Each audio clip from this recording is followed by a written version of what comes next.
कोई भी सपना साकार करने के लिए सबसे जरूरी है सही कोच का होना। चुनिए RNCC को और करें अपने एम्स नौ सेट प्रिपरेशन का सपना साकार। Download the app now. Hello everyone, welcome back to our YouTube channel RNCC Nursing Online Coaching and Online Test Series। तो टेस्ट सीरीज से क्या मीनिंग है कि हमारी स्पेशल टेस्ट सीरीज रन करवाई जा रही है RNCC के ऑफिशियल प्लेटफॉर्म पे, जो कि आप प्ले स्टोर से डाउनलोड कर सकते हो। वहाँ पे जो है हम 120 टेस्ट जो है वो अकॉर्डिंग टू एम्स एग्जाम, वहाँ पे हमने नेगेटिव मार्किंग रखी है 1/3 की।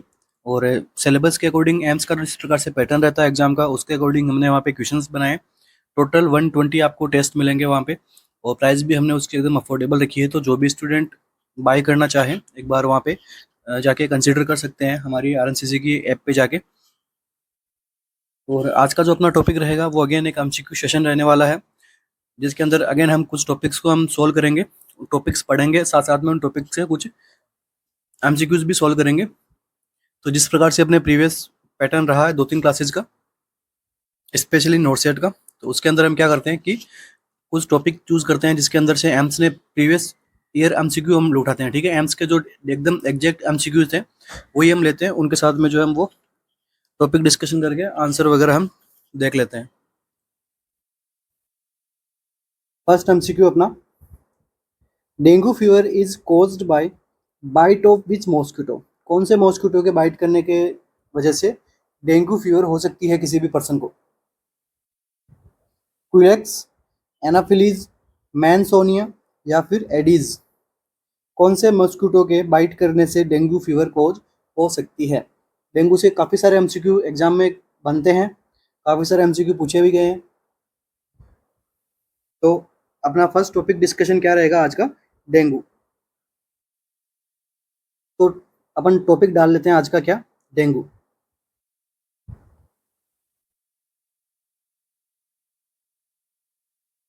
इसको हम दूसरा नाम से क्या बोलते हैं? ब्रैक बोन फीवर या फिर सैडल बैक फीवर। ठीक है, यहाँ पे क्या होता है, फीवर का सडन अराइज होता है।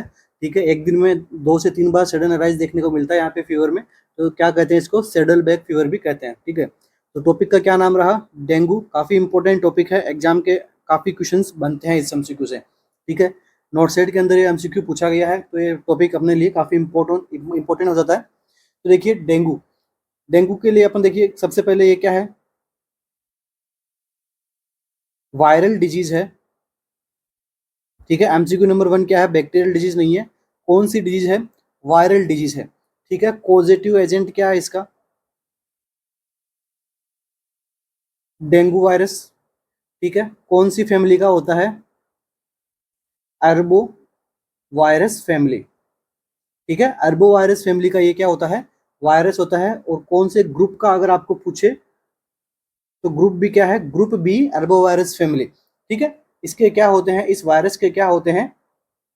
4 यहाँ पे सीरोटाइप देखने को मिलते हैं। तो फर्स्ट सीरोटाइप क्या होता है? मोस्ट कॉमन रहता है डेंगू फीवर कोज करने में। एंड सेकंड सीरोटाइप क्या रहता है? Most fatal. ठीक है, मोस्ट फेटल सीरोटाइप कौन सा रहता है? सेकंड वाला। ठीक है, तो ये कुछ हो गई वायरल से बातें, वायरल से रिलेटेड बातें। अब बात कर लेते हैं क्या इसके वेक्टर की,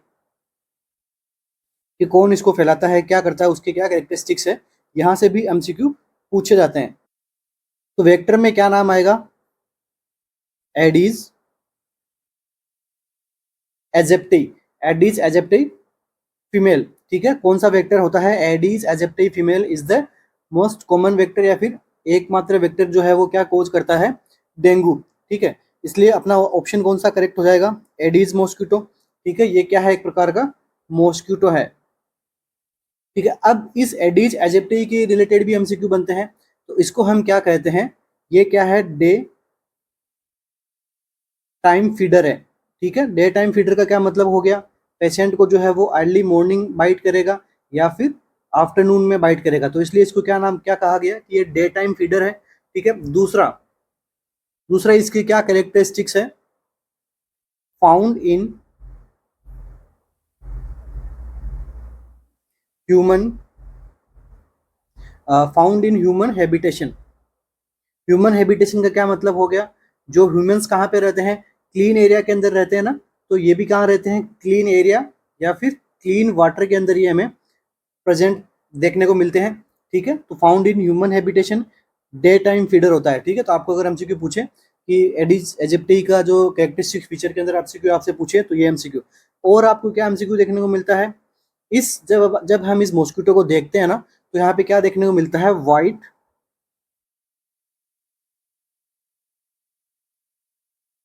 वाइट स्केलिंग पैटर्न हमें उसके लेग्स पे देखने को मिलता है, और कहाँ देखने को मिलेगा, थोरेक्स पे। ठीक है, जब मॉस्किटो को अपन विजुलाइज करेंगे तो यहाँ पे क्या देखने को मिलेगा, व्हाइट स्केली लीजन्स देखने को मिलेंगे लेग्स और थोरेक्स पे। इस वजह से इस मॉस्किटो को हमने क्या नाम दिया, टाइगर मॉस्किटो। ठीक है, टाइगर मॉस्किटो क्यों कहते हैं, समझ में आ गया आपको, इस पैटर्न की वजह से हमने इसको क्या नाम दिया, टाइगर मॉस्किटो। एग्जाम में पूछा गया था एक बार ईएसआईसी के अंदर। ठीक है, अब ये तो हो गई हमारी क्या, डेंगू से बात और डेंगू के वेक्टर से रिलेटेड बात। ठीक है, अब हम बात कर लेते हैं इसके मैकेनिज्म ऑफ ट्रांसमिशन की। तो देखिए, मैकेनिज्म ऑफ ट्रांसमिशन कब होता है, जब क्या करता है, मॉस्किटो बाइट करेगा। ठीक है, मॉस्किटो बाइट करेगा, तो ये कौन सी स्टेज हो गई, प्रोपेगेटिव। ठीक है, प्रोपेगेटिव स्टेज में क्या होता है, सबसे पहले मॉस्किटो बाइट करता है। ठीक है, अब इसका इंक्यूबेशन पीरियड कितना होता है, 5 to 6 डेज। ये एमसीक्यू बना हुआ है कि डेंगू फीवर के अंदर इसका इंक्यूबेशन पीरियड कितना होता है, 5 to 6 डेज। अब बात कर लेते हैं हम इसके साइन एंड सिम्टम पे। साइन एंड सिम्टम के अंदर अपन कुछ मैनर के कुछ टाइप्स के अंदर बात करेंगे। तो सबसे पहले अपन क्या देख लेते हैं, क्या होता है पेशेंट के अंदर, ल्यूकोपेनिया। ठीक है, ल्यूकोपेनिया देखने को मिलता है। ये क्या होता है, फर्स्ट साइन। फर्स्ट साइन क्या है, ल्यूकोपेनिया, और ये बाद में आगे जाके किस में कन्वर्ट हो जाएगा, थ्रोम्बोसाइटोपेनिया में। ठीक है, आगे जाके किस में कन्वर्ट हो जाएगा, थ्रोम्बोसाइटोपेनिया में। इसके बाद में देखिए क्लासिकल साइन सिम्टम की हम बात करते हैं इसकी। तो साइन सिम्टम की हम बात करेंगे तो कितनी स्टेज में करेंगे, 4 स्टेज में। तो अपनी फर्स्ट स्टेज कौन सी रहेगी, अनडिफरेंशिएट फीवर।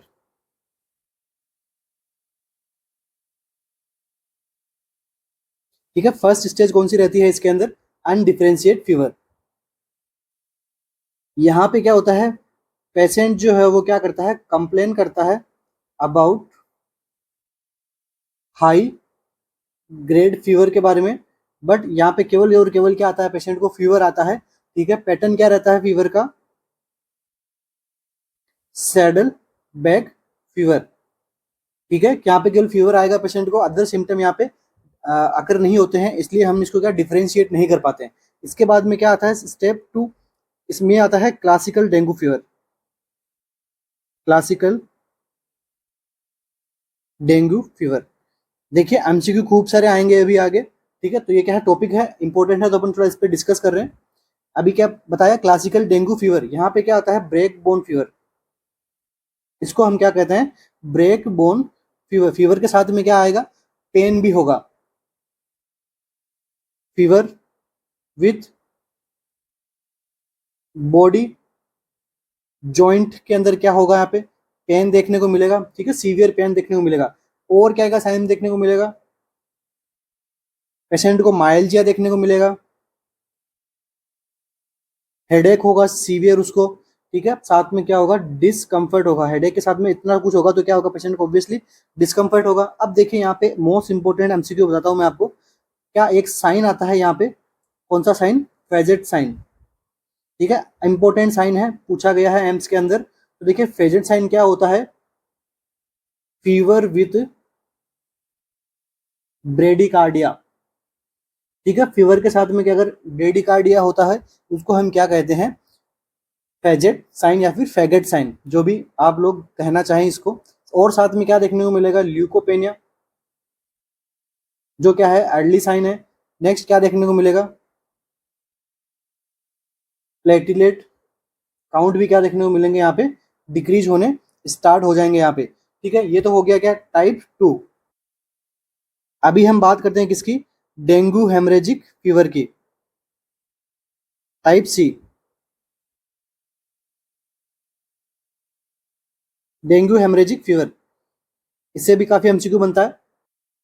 तो यहाँ पे क्या है, फीवर है तो क्या आएगा सबसे पहले, हाई ग्रेड फीवर रहता है पेशेंट को, प्लस क्या रहेगा, थ्रोम्बो साइटोपिनिया। इसके अंदर क्या होता है, less than 1 lakh platelet count यहाँ पे देखने को मिलता है पेशेंट के अंदर। ठीक है, अब तो इसकी वजह से क्या होगा, हेमरेजिक मैनिफेस्ट, यहाँ पे हेमरेजिक सिम्टम यहाँ पे आएंगे। ठीक है, तो most common type of bleeding, most common bleeding कहाँ क्या होती है इसके अंदर, एपिस्टैक्सिस। ठीक है, मोस्ट कॉमन ब्लीडिंग क्या होती है, एपिस्टैक्सिस। इसके बाद में और क्या देखने को मिलेगा, स्किन के अंदर भी क्या होगा, हेमरेजिक, अगर हेमरेजिक कंडीशन हो रही है तो स्किन के अंदर भी क्या होते हैं, हमें छोटे छोटे ब्लड के डॉट्स देखने को मिलते हैं। इसको हम क्या बोलते हैं, पटेकिया। ठीक है, हमें ब्लडी डॉट्स भी देखने को मिलेंगे यहाँ पे। ठीक है, इसको हम क्या बोल सकते हैं, pinpoint haemorrhage due to oozing of subcutaneous vessels. Subcutaneous vessels के अंदर अगर ब्लड ऊज होना, बाहर निकलना, या फिर ब्लड ब्लीडिंग कंडीशन वहां पे होती है तो उसको क्या देखने को मिलता है, पटेकिया। तो डेंगू के अंदर भी पटेकिया देखने को मिलता है। इससे हम एक क्लासिकल टेस्ट करने वाले हैं, टेस्ट का क्या नाम आएगा, टोर्निकेट टेस्ट। उसके अंदर हम यही पटेकिया काउंट करते हैं, इसलिए ये इंपॉर्टेंट है पटेकिया। नेक्स्ट और क्या देखने को मिलेगा आपको यहाँ पे, परपूरा। तो परपूरा किसको कहते हैं, मल्टीपल पटेकिया आपको देखने को मिले। ठीक है, इसको हम क्या बोलते हैं, परपूरा। इसकी साइज क्या होती है, 3 to 10 mm की यहाँ पे क्या देखने को मिलती है, साइज देखने को मिलती है। ओके, इसको हम क्या कहा, परपूरा। उसके बाद में और क्या देखने को मिलती है, जीआईटी के अंदर क्या देखने को मिलती है, ब्लीडिंग देखने को मिलती है यहाँ पे पेशेंट के अंदर। तो क्या देखने को मिलेगा, हिमेटोमेसिस। और क्या देखने को मिलेगा, मेलेना। और क्या देखने को मिलेगा, हिमेचूरिया, अगर यूरिन के साथ में ब्लीडिंग हो रही है तो। ठीक है, और गम ब्लीडिंग भी यहाँ पे देखने को मिलती है। और मोस्ट इंपॉर्टेंट क्या देखने को मिलता है, इंक्रीज हिमेटोक्रिट लेवल। कितना हो जाएगा, मोर देन 2% यहाँ पे हिमेटोक्रिटिक लेवल हमारा यहाँ पे बढ़ना शुरू हो जाएगा। फोर्थ स्टेज की हम बात करते हैं तो वो कौन सी होती है, डेंगू शॉक सिंड्रोम। काफी इंपॉर्टेंट टॉपिक है। तो डेंगू शॉक सिंड्रोम, इसको हम क्या कहते हैं, DSS। ठीक है, इसके अंदर क्या होता है, ये क्या होता है, मोस्ट फैटल स्टेज होती है। ठीक है, इसके अंदर क्या होता है, डेथ होने की जहाँ पे चांसेस ज्यादा देखने को मिलता है। ठीक है, इसके अंदर क्या होता है, डेंगू हेमरेजिक फीवर तो होती है, डेंगू हेमरेजिक फीवर के सारे साइन यहाँ पे देखने को मिलते हैं। इसके साथ में और क्या क्या देखने को मिलेगा, हाइपोटेंशन, नेरो पल्स प्रेशर, कितना हो जाएगा, लेस देन 20 mm से भी नीचे यहाँ पे पल्स प्रेशर जो है वो नेरो देखने को मिलेगा, हाइपोटेंशन हो जाएगा। ठीक है, और क्या हो जाएगा यहाँ पे, सर्कुलेटरी फेलियर। और पेशेंट क्या हो जाएगा, डिसोरिएंटेड हो जाएगा, प्लस कोमा वाली स्टेज में चला जाएगा यहाँ पे पेशेंट। तो ये हो गया क्या, डेंगू शॉक सिंड्रोम। ठीक है, डेंगू के अपन ने यहाँ पे डेंगू को डिस्कस कर लिया, डेंगू के टाइप्स को डिस्कस कर लिया, और डेंगू के वेक्टर को डिस्कस कर लिया, डेंगू की क्लासिकल सिम्टम्स को हमने डिस्कस कर लिया। अब क्या बात करेंगे किसकी, डायग्नोसिस की। डायग्नोसिस से भी एमसीक्यू बनता है। तो फर्स्ट डायग्नोसिस कौन सा आता है, टोर्निकेट टेस्ट। टोर्निकेट टेस्ट काफी इंपॉर्टेंट है। डायरेक्ट क्वेश्चन बनता है कि टोर्निकेट टेस्ट किसमें किया जाता है, तो किसमें किया जाता है, डेंगू के अंदर। तो देखिए, टोर्निकेट टेस्ट के अंदर हम क्या करते हैं, इन्फ्लेट करते हैं, inflate the blood pressure cuff to a point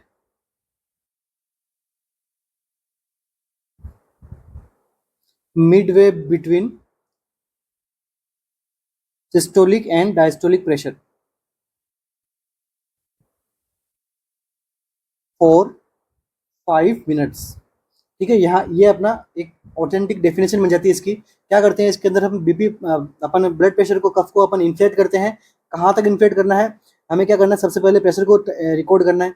record करने के बाद में हमें देखना है कि भाई इसके बिहाफ पे का पार्ट कौन सा है। लाइक अगर 100 यहाँ पे आ रहा है तो हमें कितना रखना है, 50 mm पे हमको क्या रखना है, प्रेशर को मेंटेन करके रखना है। कितने टाइम तक करना है, 5 मिनट तक हमें इसको मेंटेन करके रखना है। तो इसका क्या रिजल्ट निकलेगा, सबसे पहले अगर लेस देन 10 टेकिया आपको देखने को मिले तो ये कौन सा कैसा टेस्ट हो गया, नेगेटिव।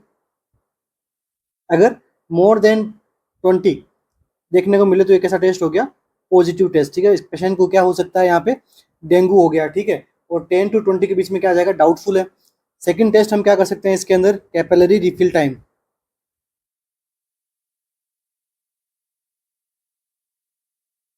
कैपिलरी रिफिल टाइम को भी इसके अंदर हम असेस करते हैं। तो जब किस पेशेंट को डेंगू होता है तो उसके अंदर अब ये मोर देन 3 सेकंड अगर कैपिलरी रिफिल टाइम हो रहा है तो उसके अंदर भी अपन गेस कर सकते हैं कि हाँ इसको डेंगू हो सकता है। ठीक है, नॉर्मल कैपिलरी रिफिल टाइम कितना होना चाहिए, 1 to 3 सेकंड के अंदर अंदर हो जाना चाहिए। ठीक है, नेक्स्ट कंफर्मेटरी साइन की अगर हम बात करें तो ये कौन सा है, वायरस आइसोलेशन। ठीक है, एक प्रकार का ब्लड टेस्ट है, इसकी वजह से हम क्या कर सकते हैं, कंफर्मेटरी हम पता लगा सकते हैं कि भाई पेशेंट को डेंगू है कि नहीं है, वायरस का इसके अंदर डेंगू वायरस यहाँ पे हमें पता लग जाएगा। तो ये कुछ एमसीक्यूज हैं जो डेंगू टॉपिक से अपन ध्यान में रख सकते हैं। ठीक है, बाकी यहाँ पे आपको ट्रीटमेंट के अंदर क्या करना है, ठीक है, ट्रीटमेंट के अंदर क्या करना है, फ्लूइड इंटेक आपको ज़्यादा से ज़्यादा करवाना है पेशेंट को। ठीक है, फ्लूइड इंटेक पे ध्यान रखना है। और पीसीएम दे सकते हैं अपन एंटीपायरेटिक के रूप में। ठीक है, एस्पिरिन कभी नहीं देंगे, नो एस्पिरिन। ये भी एमसीक्यू बनता है। कल मैंने एमसीक्यू आपको सोल्व कराया था, एस्पिरिन क्यों नहीं देते वायरल फीवर के अंदर, क्योंकि ये क्या करवा देता है, रेज डिजीज कोज करवा देता है। इसके अंदर रेज डिजीज में क्या होता है, लीवर फेलियर। ठीक है, ध्यान में रखना, कभी भी वायरल फीवर के अंदर एस्पिरिन जो है हम पेशेंट को नहीं देते हैं। और यहाँ पे तो ऑलरेडी प्लेटिलेट का डिग्रेडेशन होता है, एस्पिरिन भी क्या करती है, एंटी प्लेटिलेट। तो ध्यान में रखना, आप क्या देंगे, प्रायोरिटी ऑफ एंटीपायरेटिक क्या है, पीसीएम। ठीक है, तो इसी के साथ ही अपना डेंगू टॉपिक कंप्लीट होता है। आशा करता हूँ कि आपके अच्छे से समझ में आया होगा, आपने नोट्स भी प्रिपेयर कर लिए होंगे फॉर द फर्दर रिवीजन। तो इस क्वेश्चन का करेक्ट आंसर क्या रहा हमारे पास में, एडीज। ओके, नेक्स्ट एमसीक्यू अपना, the side effect of chloramphenicol drug. Chloramphenicol drug का साइड इफेक्ट क्या होता है, एम्स के अंदर एमसीक्यू पूछा हुआ है, आपके नोटसेट में भी एमसीक्यू आया है रिपीट होके। ठीक है, तो साइड इफेक्ट काफ़ी इंपॉर्टेंट है क्लोरामफेनिकोल के, वेंकोमाइसिन के, और कीमोथेरेपेटिक ड्रग के, मेथोट्रेक्सेट के। ठीक है, तो ये पढ़ के जाना और अपने क्वेश्चन आएंगे तो मैं सोल्व करवा दूंगा। तो देखिए, side effect of chloramphenicol drug, bone marrow suppression, epilepsy, osteoporosis या फिर वेट गेन, क्या साइड इफेक्ट होगा। तो देखिए, क्लोरामफेनिकोल ड्रग की अगर हम बात करें तो ये किस प्रकार की ड्रग है, ब्रॉड स्पेक्ट्रम। ब्रॉड स्पेक्ट्रम हम किन ड्रग्स को कहते हैं, जो एरोबिक एंड एनारोबिक दोनों बैक्टीरिया के ऊपर वर्क करे, इसको हम क्या कहते हैं, ब्रॉड स्पेक्ट्रम एंटीबायोटिक। चाहे वो बैक्टीरिया ग्राम नेगेटिव हो, चाहे वो बैक्टीरिया ग्राम पॉजिटिव हो, ये फर्क नहीं पड़ेगा ड्रग को, वो दोनों पे इफेक्टिव काम करेगी। ठीक है, और इसका इफेक्ट कैसा आता है ड्रग का, बैक्टीरियोसाइडल इफेक्ट रहता है इसका मोस्ट कॉमन, बट बैक्टीरियोस्टेटिक का भी काम करती है। It's depend on organism. ठीक है, ये हो गया हमारा क्या, क्लोरामफेनिकोल का टॉपिक। अब इस ड्रग की हम यूज की बात करें तो अपन कहाँ कर सकते थे इसके यूज को, मेनिंजाइटिस में। ठीक है, ब्रेन एब्सेस के अंदर हम इसको यूज कर सकते थे, टाइफॉइड फीवर के अंदर हम इसको यूज कर सकते थे, एंड रिकेट्सियल डिजीज के अंदर, रिकेट्सियल डिजीज के अंदर ही हम इसको यूज कर सकते थे। बट इसके साइड इफेक्ट ज़्यादा रहते हैं, इसलिए आजकल इसको इतनी प्रैक्टिस में नहीं लिया जाता है। ठीक है, अभी हम इसकी बात कर लेते हैं क्या, साइड इफेक्ट की। तो साइड इफेक्ट के अंदर मोस्ट कॉमन साइड इफेक्ट क्या आता है इस ड्रग का, बोन मेरो सप्रेशन। तो करेक्ट आंसर क्या हो गया हमारा, क्या, बोन मेरो सप्रेशन। तो फर्स्ट साइड इफेक्ट हो गया बोन मेरो सप्रेशन। इसके बाद में क्या आएगा, nausea, vomiting, diarrhoea, pen eight injection site, ज़्यादा पेन होता है इंजेक्शन साइट पे। इसके बाद में और क्या साइन सिम्टम होगा? ग्रे बेबी सिंड्रोम, ध्यान में रखना, अच्छा एमसीक्यू है। ग्रे बेबी सिंड्रोम कौन सी ड्रग की वजह से हो सकता है? क्लोरेमफेनिकोल। ऐसा नहीं कि क्लोरेमफेनिकोल अकेला ही करती है, बट क्लोरेमफेनिकोल भी ग्रे बेबी सिंड्रोम करती है। अगर आपको ऑप्शन में क्लोरेमफेनिकोल दिखे तो करेक्ट कर देना। नेक्स्ट यहाँ पे हाइपर सेंसिटिविटी रिएक्शन, जो कि किसी भी ड्रग के साथ में हो सकती है। तो हाइपर सेंसिटिविटी रिएक्शन में क्या होते हैं? रेसेस, फीवर, एडिमा वगैरह, ये सारे जो हाइपर सेंसिटिविटी वाले सिम्टम आते हैं पेशेंट के अंदर, तो ये किसकी वजह से आ सकते हैं? क्लोरेमफेनिकोल ड्रग के एडवर्स इफेक्ट के अंदर, बात साइड इफेक्ट के अंदर हम इसको काम में ले सकते हैं। ठीक है, दूसरा कुछ आपको मैं कुछ एक दो एमसीक्यू और बताना चाहूंगा। Antibiotics Contra indicated in pregnancy, pregnancy के अंदर कौन सी एंटीबायोटिक को कॉन्ट्रा इंडिकेट रखना चाहिए? तो ध्यान में रखना, मेट्रोनिडाजोल, क्लोरेमफेनिकोल, एमसीक्यू पूछते हैं इससे। ठीक है, तो आपको एक ड्रग का नहीं बता के आपको सारी ड्रग्स जो एग्जाम में बनती है अपन सभी डिस्कस करेंगे। ठीक है, अमाइनो ग्लाइकोसाइड, इसके बाद में टेट्रासाइक्लिन, और क्या ड्रग हो सकती है? इरिथ्रोमाइसिन,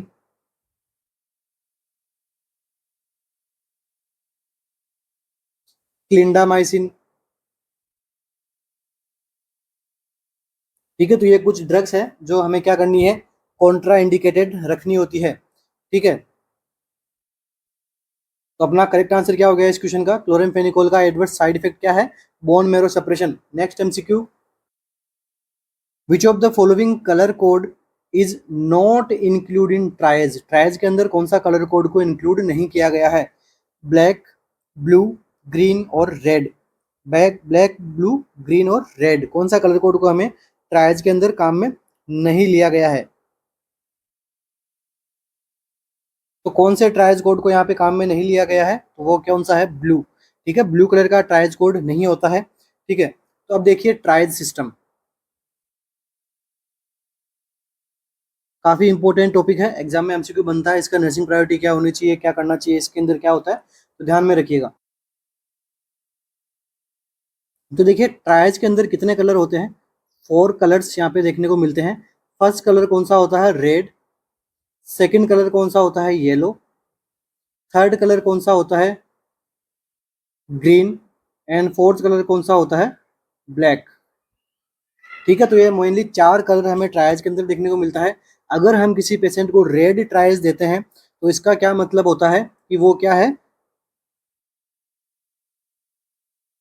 इमीडिएट उसका ट्रीटमेंट हमें करना चाहिए, एज अर्ली एज पॉसिबल उसका ट्रीटमेंट सबसे पहले उसी को ही करना है। ठीक है, येलो, येलो वाले पेशेंट को क्या है? अर्जेंट। यहाँ पे अर्जेंट है, बट इतना भी अर्जेंट नहीं है कि आप रेड वाले को छोड़ के सबसे पहले येलो वाले पेशेंट को केयर करना शुरू करो। ग्रीन, तो ग्रीन वाला कौन है? Non urgent. ठीक है, ये 6 to 12 आवर्स के लिए अपन इसको होल्ड करके रख सकते हैं पेशेंट को। लाइक कोई फ्रैक्चर हुआ है तो उसको कास्ट करके हमने रख दिया फर्दर आगे पता लगाने के लिए। ठीक है, ब्लैक, ब्लैक का मतलब क्या होता है? अनसाल्वेज। अनसाल्वेज का मतलब होता है नो पल्स। ठीक है, पल्स वगैरह वहाँ पे कुछ नहीं है, हो सकता है वो डेड हो गया हो, तो इसको हम क्या करेंगे? लीस्ट प्रायोरिटी देंगे। ठीक है, अगर प्रायोरिटी की हम बात करते हैं तो least priority and high priority. ठीक है, अब हम बात कर लेते हैं वन बाय वन कि रेड वाले कैटेगरी के अंदर कौन कौन से पेशेंट आते हैं। ठीक है, तो देखिए रेड वाले के अंदर हम क्या करते हैं? इमीडिएट रेस्पॉन्स करते हैं। तो इमीडिएट रेस्पॉन्स हम किन किन कंडीशन के अंदर करते हैं? तो देखिए टेंशन न्यूमोथोरेक्स,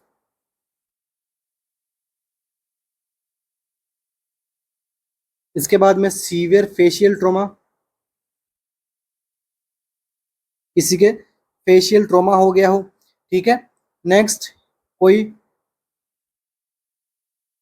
हिमेटोमा हो, कहाँ पे?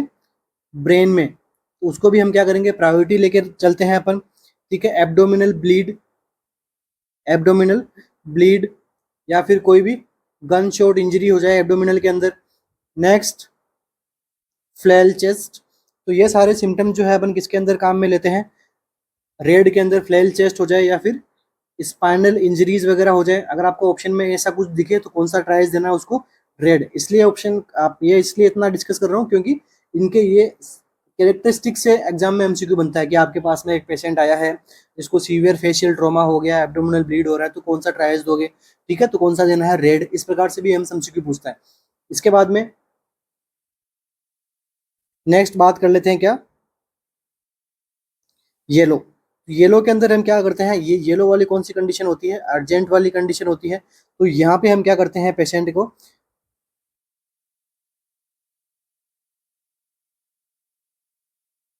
पेल्विक फ्रैक्चर हो गया हो किसी को, ठीक है,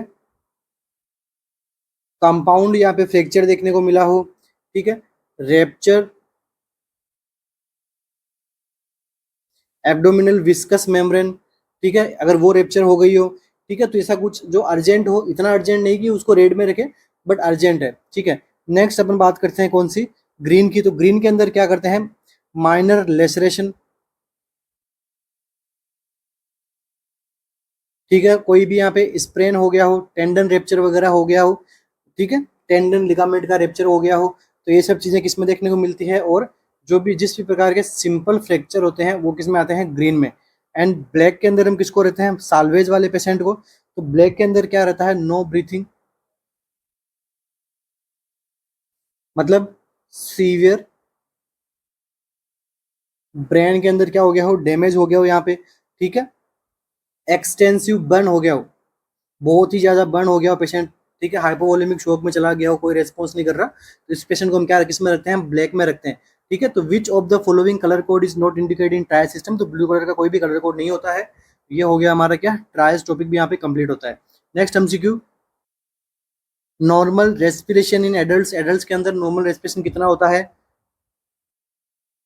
10 beats per minute, 14 beats per minute, 30 beats per minute या फिर 8 बीट पर मिनट। डायरेक्ट आंसर पे बात करेंगे तो 14 बीट्स पर मिनट कितना होता है, 12 टू 20 बीट्स पर मिनट क्या रहता है हमारा पैटर्न रहता है नॉर्मल ब्रीदिंग का। नॉर्मल ब्रीदिंग रेट क्या रहती है, 12 to 20। Next MCQ, full form of DPT. DPT की फुल फॉर्म क्या होती है, dengue pertussis tetanus diphtheria, diphtheria pneumonia tetanus, diphtheria pertussis tetanus या फिर डिप्थीरिया पर्टूसिस टाइफाइड।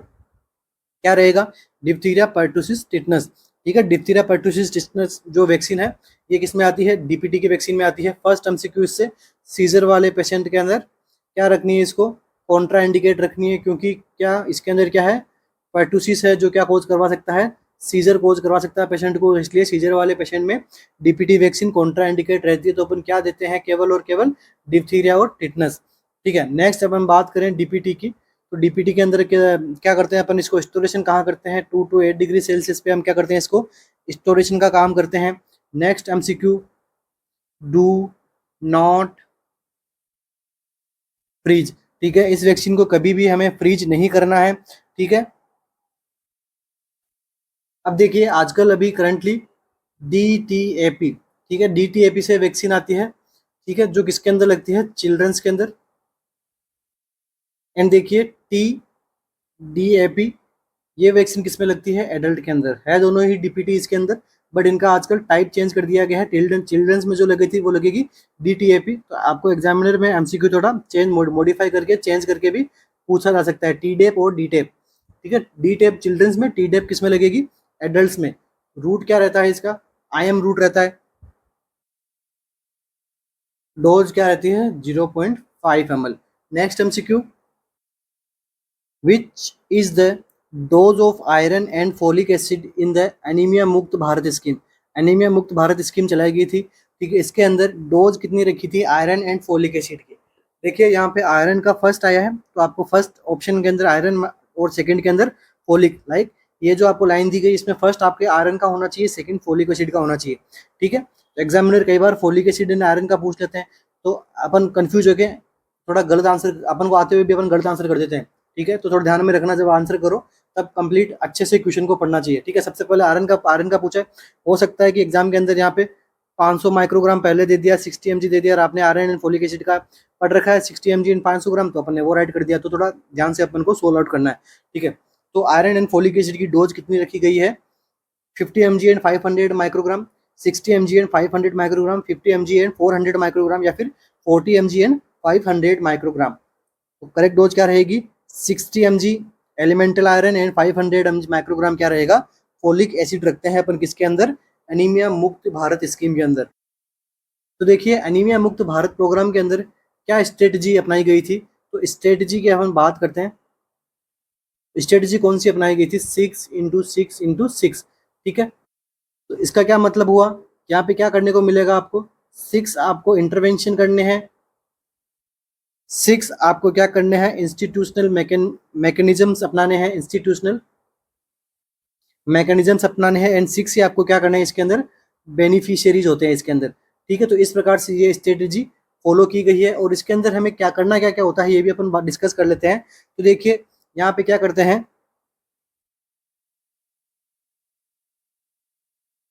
सबसे पहले by weekly folic acid and, यहाँ पे क्या फोलिक एसिड का सप्लीमेंटेशन प्रोवाइड किया जाता है किसके द्वारा? आशा के द्वारा, ठीक है। ये हो गया अपना बेनिफिशियरी टाइप फर्स्ट। इसके बाद में यहाँ पे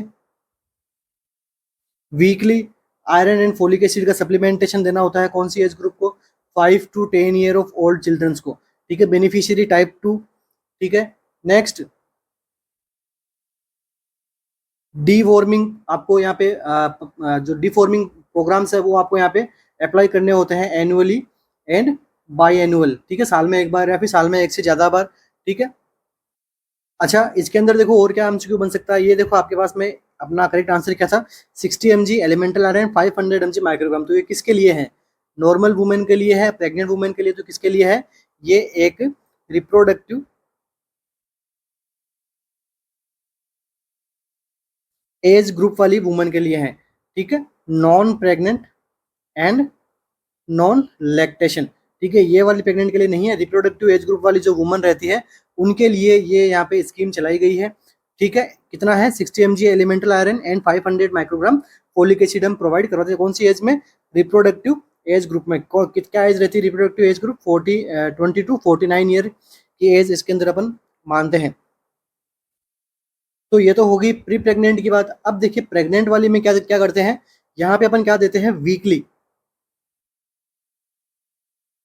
ठीक है। वीकली हम यहाँ पे प्रोवाइड करवाते हैं, ध्यान में रखना।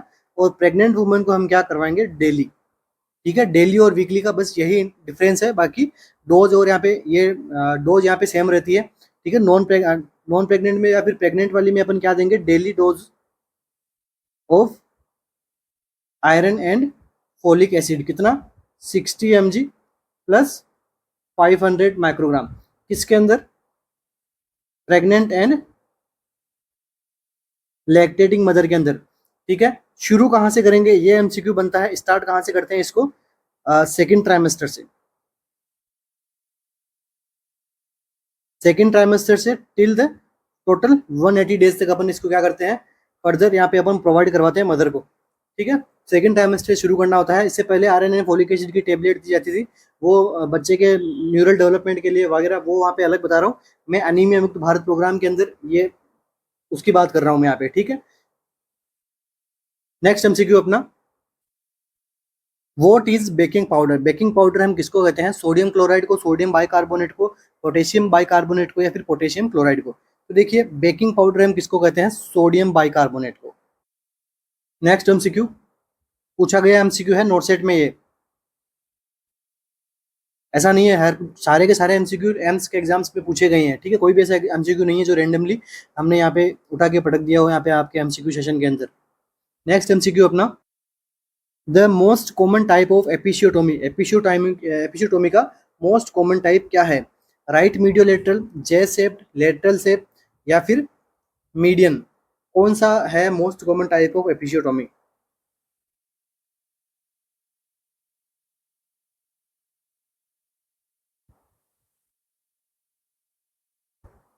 तो देखिए एपिशियोटोमी क्या होता है? एक प्रकार का क्या है? सर्जिकल इंसिजन लगाया जाता है, कहाँ पे? पेरिनियम पे लगाया जाता है, ताकि क्या हो? ओपनिंग या फिर enlarge the vagina for child birth. इसलिए हम क्या करते हैं, एपिसियोटोमी करते हैं। कहाँ पे इंसिजन लगाते हैं, पेरिनियम रीजन में हम इंसिजन लगाते हैं। इंडिकेशन कहाँ कहाँ पे हमें करना रहता है एपिसियोटोमी, इंडिकेशन की हम बात करते हैं तो सबसे पहले अपन बात करते हैं बिग बेबी। अगर बड़े साइज का बच्चा है तो यहाँ पे एपिसियोटोमी करते हैं अपन शोल्डर डिस्टोशिया में। नेक्स्ट और कहाँ कर सकते हैं अपन, प्यूबिक डिलीवरीज के अंदर। प्यूबिक डिलीवरी मीन्स अगर फेस प्रेजेंटेशन हो तो उसके अंदर भी अपन एपिसियोटोमी अपन यहाँ पे प्रोवाइड करवा सकते हैं। नेक्स्ट बात करते हैं इसकी टाइमिंग से, कब परफॉर्म करनी होती है। ये एमसीक्यू यहाँ पे बनता है, इसका टाइमिंग से एमसीक्यू बनता है। ड्यूरिंग कॉन्ट्रैक्शन, जस्ट बिफोर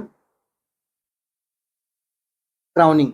ठीक है, आपको एम्स में ये वाली आपको लाइन देखने को मिलेगी ऑप्शन के अंदर, एपिसियोटोमी कब परफॉर्म करनी होती है, तो जस्ट बिफोर द क्राउनिंग जो है वो एपिसियोटोमी परफॉर्म करनी होती है। और ये भी अगर आपको नहीं देखने को मिले तो क्या देखने को मिलेगा, 3 to 4 सेंटीमीटर हेड क्या हो, विजिबल हो, तब आपको क्या करनी है, एपिसियोटोमी करनी है। ठीक है, तो दोनों लाइंस का आपको ध्यान में रखना।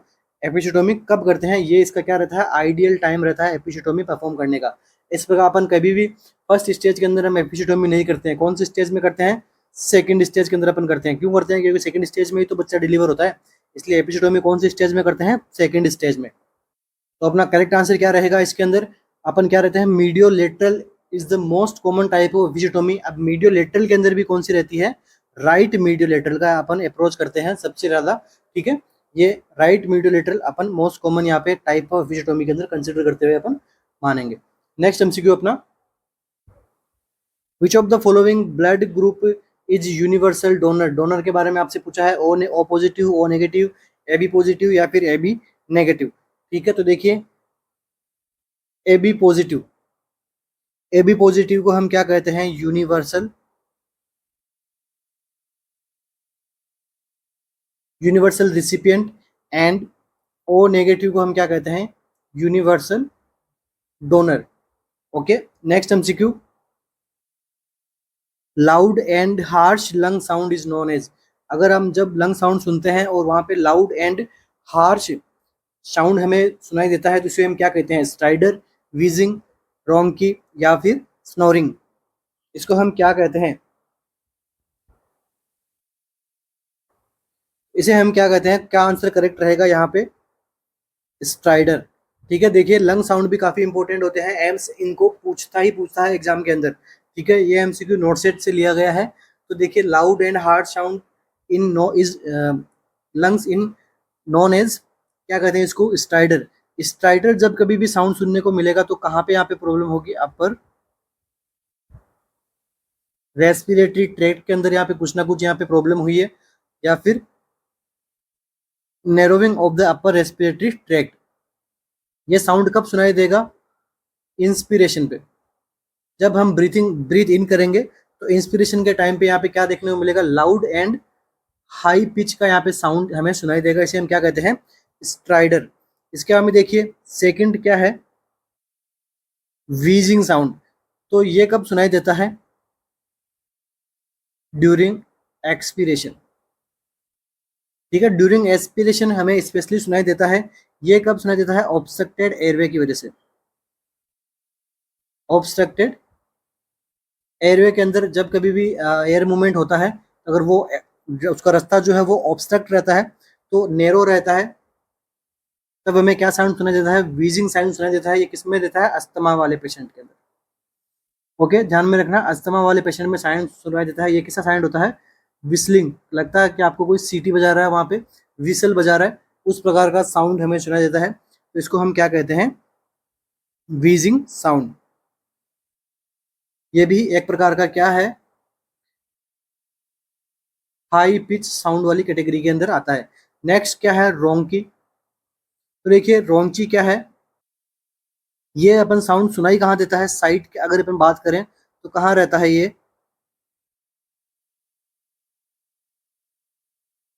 ट्रेकिया एंड ब्रोंकाई के अंदर हमें साउंड सुनाई देता है, और ये किस प्रकार का साउंड है, एक लो पिच साउंड होता है। ठीक है, रोंग की किस प्रकार का साइन है, रो पिच साउंड होता है ये। ठीक है, तो ये कहाँ सुनाई देता है, ये यहाँ पे मस्कुलर स्पाज्म की वजह से ये साउंड हमें सुनाई देता है।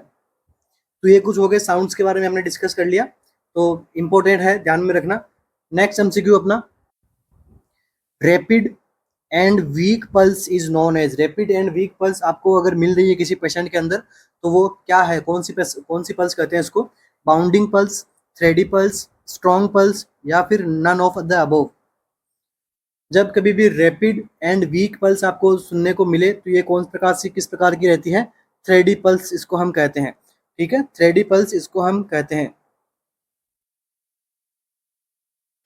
बाउंडिंग पल्स के अंदर क्या होती है, एक स्ट्रॉन्ग पल्स हमें फील होती है। यहाँ पे क्या है, वीक पल्स है, जबकि बाउंडिंग पल्स के अंदर हमें स्ट्रॉन्ग पल्स फील होती है, उसको हम क्या कहते हैं, बाउंडिंग पल्स कहते हैं। नेक्स्ट, स्ट्रॉन्ग पल्स तो किसका टाइप है, बाउंडिंग पल्स का टाइप है। हमें यहाँ पे क्या पूछा गया था, रैपिड पल्स आ रही है और वीक पल्स हमें सुनने को मिल रही है, तो इसको हमने क्या कहा, थ्रेडी पल्स। ठीक है, नेक्स्ट एमसीक्यू है अपना, projective technique is used for the assessment of. Projective technique का हम इस्तेमाल करते हैं किसके असेसमेंट के लिए, मेमोरी के असेसमेंट के लिए, इंटेलिजेंस के असेसमेंट के लिए, नॉलेज के असेसमेंट के लिए, या फिर पर्सनालिटी के असेसमेंट के लिए। प्रोजेक्टिव टेक्निक, ठीक है, इस टेस्ट के अंदर हम क्या करते हैं कि लाइक ये हमने एक बॉल बनाई है, ठीक है, तो और इसके साथ में हम फिर कुछ 5-6 पर्सन्स को हम लेते हैं, और ये हमने इसको माना क्या, हमारी माइंड में इसको क्या माना, हमने इसको बॉल माना है, किसी ने इसको यहाँ पे ऑरेंज समझ लिया। ठीक है, सपोज फॉर एग्जांपल मैं आपको एग्जांपल दे रहा हूँ, किसी ने इसको बॉल मान लिया, किसी को इसको ऑरेंज मान लिया, किसी ने इसको सन मान लिया कि ये सन की जैसी, सूरज की जैसी आकृति हो गई इसको।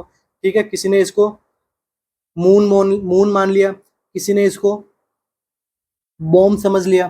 ठीक है, मतलब अपन पर्सनैलिटी की बात करते हैं। ठीक है, तो ये अब ये क्या दर्शाती है, ये सारी चीजें क्या दर्शाती है कि पर्सनैलिटी कैसे हो सकती है किसी भी पर्सन की। तो projective technique is use for the assessment of personality. ठीक है, अपना आंसर क्या जाएगा यहाँ पे correct, personality.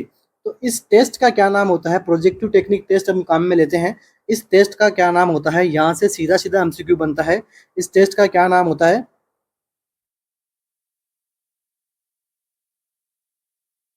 रोसेट्स ink blot test. ठीक है, रोसेट्स इंक ब्लॉट टेस्ट किसके लिए करते हैं, पर्सनैलिटी के लिए करते हैं। यहाँ पे इंक ब्लॉट टेस्ट का क्या मतलब हो गया कि एक वैज्ञानिक था, उसने एक व्हाइट पेपर पे क्या कर दिया, इंक को फैला दिया। ठीक है, अब जैसे इंक इस प्रकार से फैली है, तो अब कुछ पर्सन आएगा उसको बताएगा कि हाँ ये तो एक रास्ता बन गया, कुछ पर्सन आएगा बताएगा ये तो एक स्नैक के जैसे बन गया, कुछ पर्सन आएंगे बोलेंगे ये तो एक रूप रस्सी के जैसे हमें लग रहा है। ठीक है, तो ये एक उनकी पर्सनैलिटी बताता है, थोड़ा थोड़ा उनके पर्सनैलिटी के बारे में आइडिया होता है कि पर्सनैलिटी उनकी कैसी है, पोलाइट है, एग्रेसिव है, या फिर हार्मफुल पर्सनैलिटी है किसी और के लिए। ठीक है, तो ये इस प्रकार से अगर पर्सनैलिटी का आपको असेसमेंट करना है तो कौन सा टेस्ट करोगे, रोसेट्स इन ब्लॉक टेस्ट का हम असेसमेंट करते हैं यहाँ पे पर्सनैलिटी के बारे में।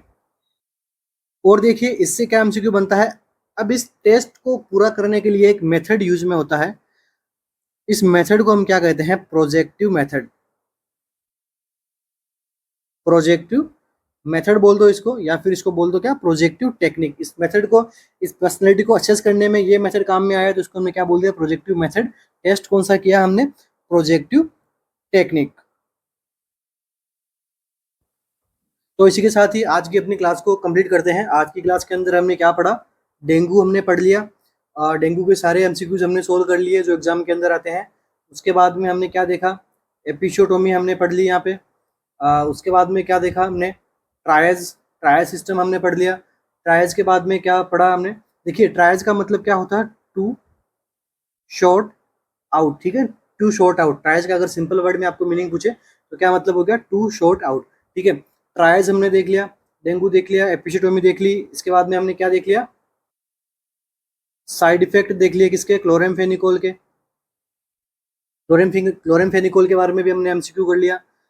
ये कुछ टेस्ट भी हमने साइकेट्री के कुछ टेस्ट भी हमने पढ़ लिए। तो ठीक है, तो अपन ने 5 टॉपिक अपन ने कंप्लीट कर लिए। कल की क्लास के अंदर हमने जैसे रिकेट्स वगैरह, लेप्रोसी वगैरह, डिप्थीरिया वगैरह हमने कवर किया। आज हमने फिर से 5 टॉपिक कवर किए। तो अपना यही टारगेट रहेगा, नोट सेट तक हम टॉपिक भी कवर करते जाएंगे। क्यों करते हैं इन टॉपिक्स को कवर, क्योंकि इन टॉपिक में से एमसीक्यू बनते हैं सारे के सारे। वही देखो, मैं क्वेश्चंस भी वही लेता हूँ जो एम्स में पूछे गए हों, और एम्स में पूछे गए क्वेश्चंस जिन टॉपिक्स में से लिए गए वो टॉपिक्स भी ऑलरेडी अपने आप में इंपॉर्टेंट बन जाते हैं, इसलिए टॉपिक डिस्कशन भी इंपॉर्टेंट होता है मेरे अकॉर्डिंग। ठीक है, तो इसी के साथ ही आज की अपनी क्लास को कंप्लीट करता हूँ। आशा करता हूँ कि आपको वीडियो लेक्चर्स अच्छा लगा हो। कमेंट बॉक्स में कमेंट कीजिए कुछ डाउट्स वगैरह हो आपके, और मिलते हैं अपनी नेक्स्ट क्लास में। Wish you all the best. Thank you so much बने रहने के लिए। Subscribe to our YouTube channel RNCC।